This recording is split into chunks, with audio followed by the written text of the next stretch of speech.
성도 여러분 안녕하십니까? 수요 메시지 시간입니다. 오늘은 다윗의 일생에 있었던 그 세 가지 하나님과의 관계를 보면서 같이 은혜를 나누고자 합니다. 이것은 곧 복음의 핵심이 되기도 합니다. 다윗과 관련해서 우리에게 잘 알려진 두 사람의 인물이 있습니다. 바로 골리앗과 밧세바라고 볼 수 있는데 둘 다 너무 대조적이죠. 신체적으로 한 사람은 굉장히 거인이었고 또 한 사람은 약한 나약한 부드러운 여인이었습니다.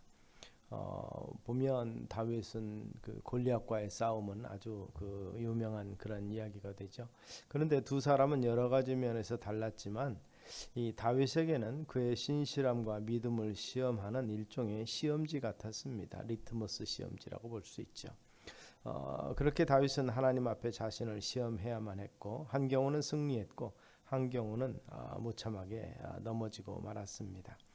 그가 어떻게 승리했고 어떻게 무너졌는지를 한번 살펴보면서 은혜를 나누고자 합니다. 시험에 무너질 때 다윗은 실상 연약한 존재는 아니었습니다. 더 이상 소년이 아니었고 오히려 골리앗을 만났을 때는 어리고 무명의 사람이었습니다마는 밧세바를 만났을 때는 백성들로부터 충직하고 용기 있는 지도자요 하나님을 경외하는 왕으로 인정받고 있었습니다. 그리고 그의 생에 있어서 최대의 전성기를 보내고 있었을 때였습니다. 죄의 유혹은 고난과 배고픔에서 시작하는 것이 아니라 모든 것이 평안하다고 여기며 만족하며 방심할 때 기습적으로 찾아온다는 것을 우리는 생각해 봐야 됩니다. 타락된 것, 즉 잘못된 장소와 만남에서 시작이 되는 거죠. 다윗은 자신의 신하들과 군인들이 싸우러 나간 시간에 왕궁에서 이제는 직접 전쟁에 참가하지 않아도 될 것이라고 생각하고 한가로운 시간을 보내게 되는 거죠. 그 잘못된 시간과 장소는 우리를 넘어뜨리는 사단의 도구라고 볼 수 있습니다. 우리의 영혼을 더럽히고 유혹하는 장소와 시간을 피해야 될 것입니다. 그때는 다윗이 왕이 된 지 17년의 시간이 지나갔습니다. 번영과 존귀함을 누렸고 더 많은 후궁들을 취함으로 어려운 고난의 씨앗을 품게 되었고 음란과 탐욕의 죄를 짓고 이런 모든 것을 소유했을 때 다가왔던 것을 우리는 보게 됩니다. 그런 면에서 마음을 놓고 있는 시간, 유쾌한 시간 이런 때 우리는 더욱더 경건을 생각해야 될 것입니다. 죄는 대부분 점진적으로 그리고 은밀한 과정을 거쳐서 다가온다는 사실을 잊지 않게 되기를 바랍니다. 이 같은 타락은 다윗을 비참하게 만들었습니다. 그의 영성과 왕으로서의 신실함은 없어지고 말았습니다.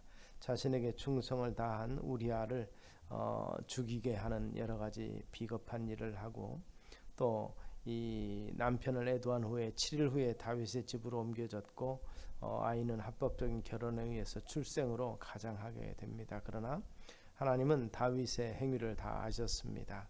아무리 포장해도 하나님은 우리의 죄를 아십니다. 사람은 속여도 하나님은 속일 수 없는 것이죠. 사람은 지나쳐도 하나님은 지나치지 않는다는 사실을 우리가 기억해야 될 것입니다. 1년 동안 다윗은 그 죄를 숨겼습니다. 고백하기를 거절했고 그러나 죄를 가지고 편할 수는 없었죠. 그래서 시편 32편 3절에 내가 토설치 아니할 때 종일 신음하며 내 뼈가 쇠하였도다 고백을 합니다. 나단은 하나님의 음성을 다윗에게 들려줍니다. 내가 여호와의 말씀을 업신여기고 나 보기에 악을 행하였노라. 너는 은밀히 행하였으나 나는 이스라엘 무리 앞 백주의 이 일을 행하리라. 사무엘하 12장 9절부터 12절은 이 나단의 메시지를 전하고 있습니다. 나단의 출현은 오히려 다윗에게는 그 같은 고통과 힘듦에 대한 해결책이 되었는지도 모릅니다. 다윗은 즉시 회개합니다. 이것이 중요하죠. 내가 여호와께 죄를 범하였노라. 신앙으로 살아갈 때 있어서 우리는 넘어질 수도 있습니다. 다윗이 넘어진 것처럼 베드로가 예수님을 3번이나 부인한 것처럼 너무나 무력하게 무너질 수도 있습니다만 중요한 것은 돌이키는 것이죠. 회개하는 삶입니다. 주님께로 돌아가는 선택입니다.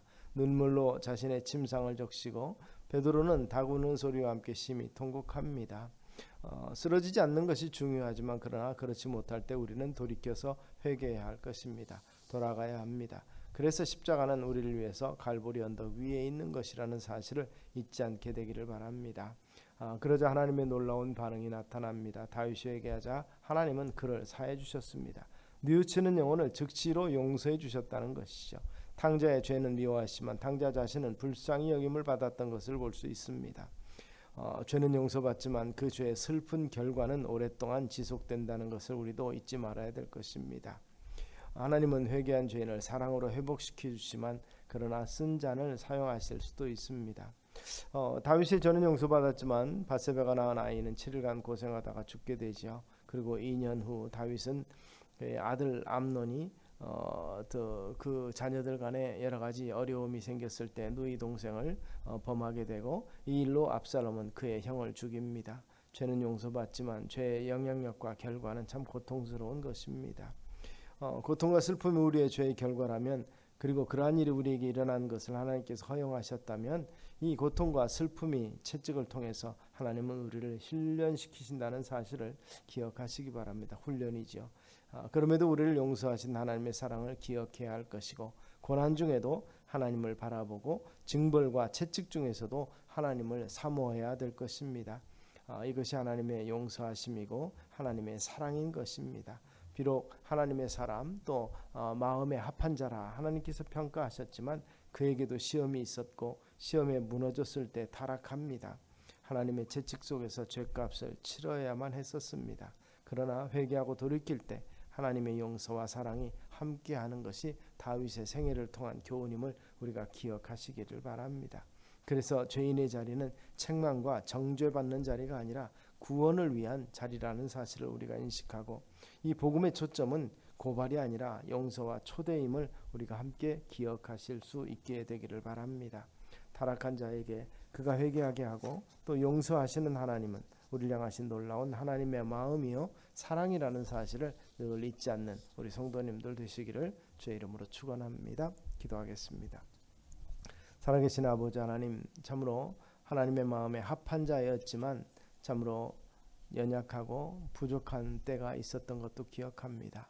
오히려 골리앗과의 싸울 때는 더욱더 믿음의 용장으로서의 모습을 보여줬습니다. 소년이었지만 그러나 담대했었고 여호와와 함께하는 그 굳건한 믿음이 있었고 오히려 밧세바와의 관계를 통해서 왕으로서 누릴 것을 누리며 오히려 강한 자였던 그 사단의 미혹에 쉽게 넘어갔던 것을 우리가 볼 수 있습니다. 오늘 우리의 삶에서도 우리 하나님 여호와를 바라보고 우리 주님의 말씀의 교훈을 좇으며 거룩함에 힘쓰는 주의 백성들 되게 하시고 또 혹시라도 넘어졌다 할지라도 즉시로 돌이켜서 주님께로 모든 죄를 자복하고 용서함 받는 은혜가 우리 가운데 있게 되기를 소망합니다. 하나님, 이 복음의 핵심적인 것들 참으로 타락하지만 회개하고 용서받고 그리고 새로운 힘을 얻어서 주의 거룩한 사역에 동참하는 주의 백성들의 삶이 되게 하옵소서.